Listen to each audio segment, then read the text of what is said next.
Alright guys, I didn't really get to take the time to bask in being right about the last chapter, so I will take that now. Alright. Chapter 4 of The Promised Neverland is something that, I'm sorry, wrong one. It's something that I really enjoyed for the simple fact that it finally introduced Ray's personality into the series, and very much like I thought I would, I enjoy his character a lot because he's very cool. He's the calculated, calm, suave is the word I've been using to describe this kind of character, but he fits those character descriptions of Yuno, of Todoroki, of Sasuke, of Vegeta, of so many other characters in shonen that are what's my dude name from Yu Yu Hakusho, the short one.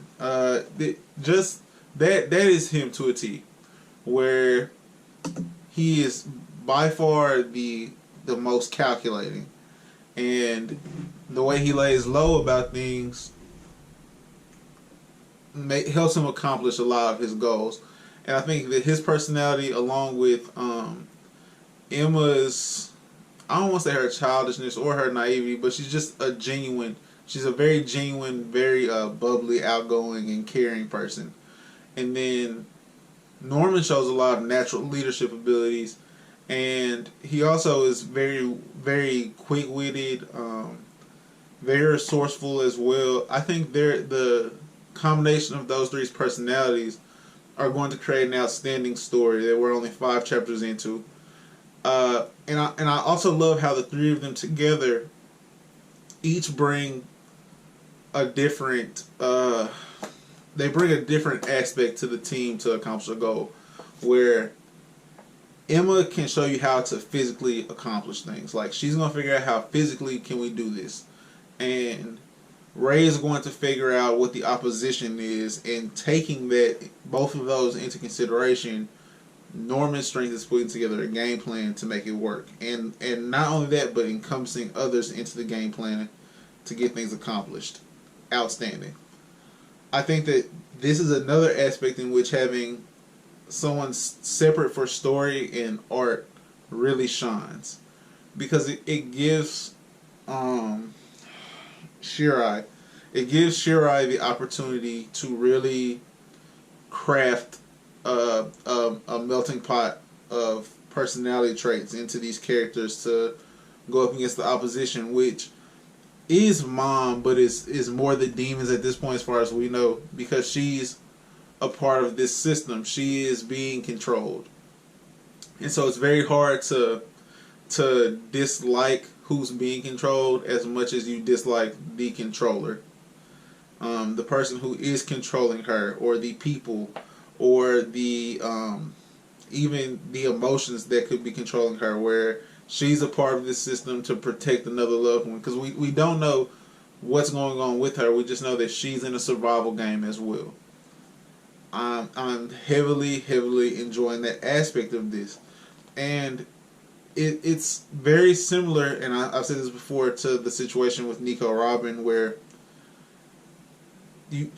her wrongs were there. You could tell that she was doing wrong, but are other factors enough to redeem her to us as an audience? Because that's something I'm very intrigued to see. She sees that the 3 brightest kids, the 3 oldest kids, are together on her tracking device, and she realizes that that's not it's not an unnatural occurrence. It's not something that's uncommon, but for Ray to not be doing what he always does, which is reading and taking in lots of information to himself, because that is him. He's an observer. He seems almost introverted, but his personality balances. It puts a lot of balance into, like, just the optimism that Emma brings, and like the willingness to do right that Norman brings. That his calculated and almost cold demeanor, truthfully, it's almost cold. It really provides the balance. So it's not uncommon for them to be around each other, but it is not what he was just doing when she was there. And to see how he's putting pieces together from the information that they've taken shows that they're all brilliant. They're all truly intelligent kids. But it's just those strong-willed characters find ways to prevail. And Emma is definitely that. And I said in a review that I hope you guys have checked out earlier. Let me go ahead and plug that video of my Black Clover review. That people who are extremely strong-willed and have buy-in, which is something from my second video that I posted today at noon. Go check that out. That's the My Hero video. People who are bought in and strong-willed usually accomplish their goals, because understanding what you want to do and then knowing how to do it and having the drive to accomplish to do it are the three things it takes to accomplish every goal in life. And so they have those three. Each of them has one of the three, and where Emma is dead set that she's going to save everyone, not for herself or not to just prove that they can, but she genuinely cares for everyone there. She truly cares for her family. And I wonder, and so this is just head canon, head fiction, whatever we want to call this, I wonder if Mom will be included on their plan later to escape, because she's captive, as far as we know as an audience right now, to the demons. And so if there's a way for the kids to get away and for her to get away, because she's been their family, and it's very hard for them to accept what Mom is. You can kind of get that vibe that it's like, man, Mom's evil and I have to keep my head to save everyone else, all the people younger than me.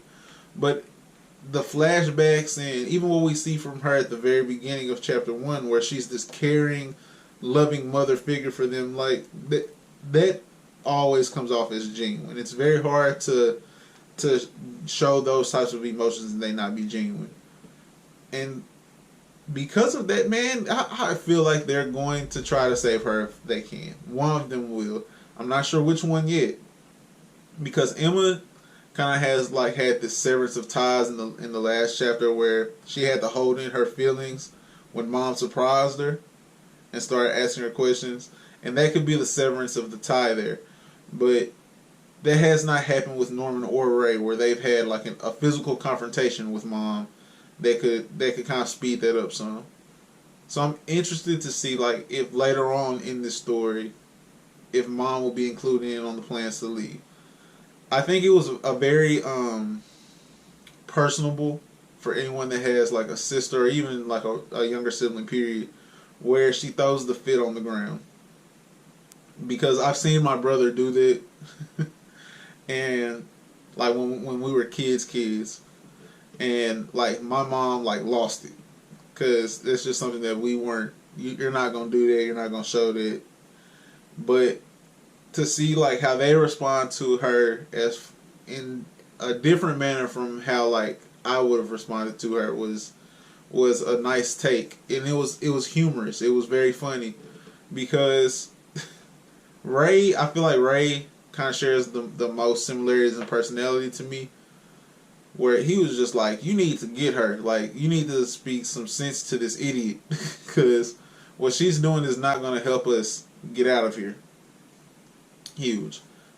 And I really like Norman a lot, but I'm gonna go ahead and lock in Ray as my favorite character in the series right now, followed by Norman, then Emma.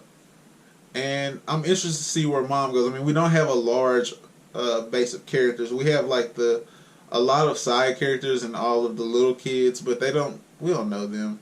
So of the 4 characters that we've gotten some information on, that's where I'd rank them so far right now.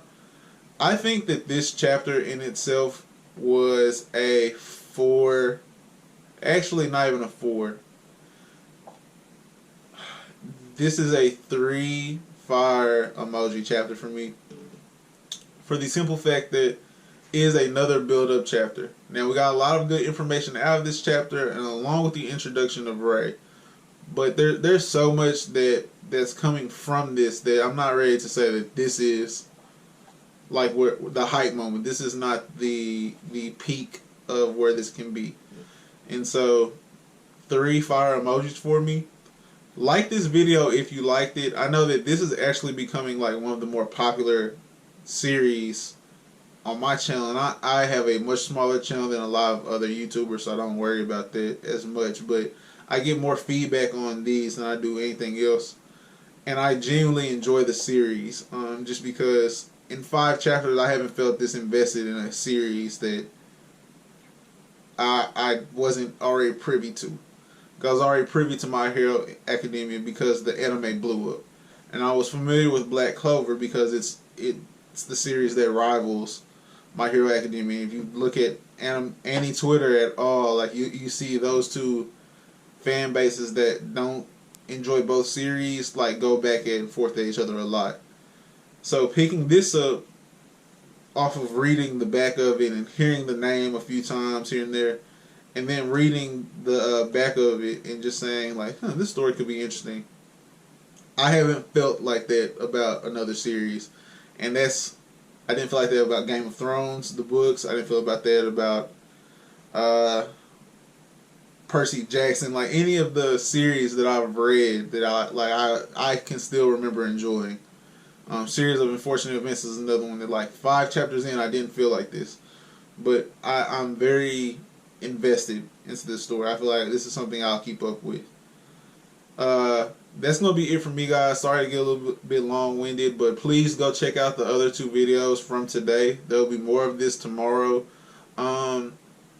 Either next week, sometime next week, we're going to bring back another episode of The Link Up, which is my favorite series that I have on the show, on the channel, just because it's so just like open communication, open floor. Where the last time I did The Link Up, it was with my best friend. That's not Amber.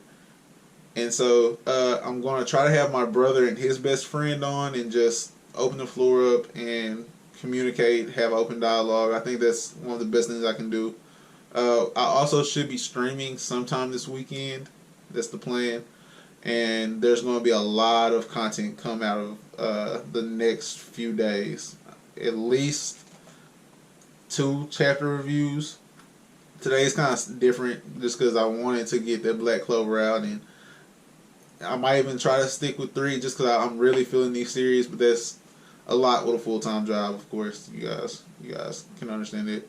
Either way, though, enough rambling. Have a great rest of your Wednesday. Check out the other videos. That's it. Peace.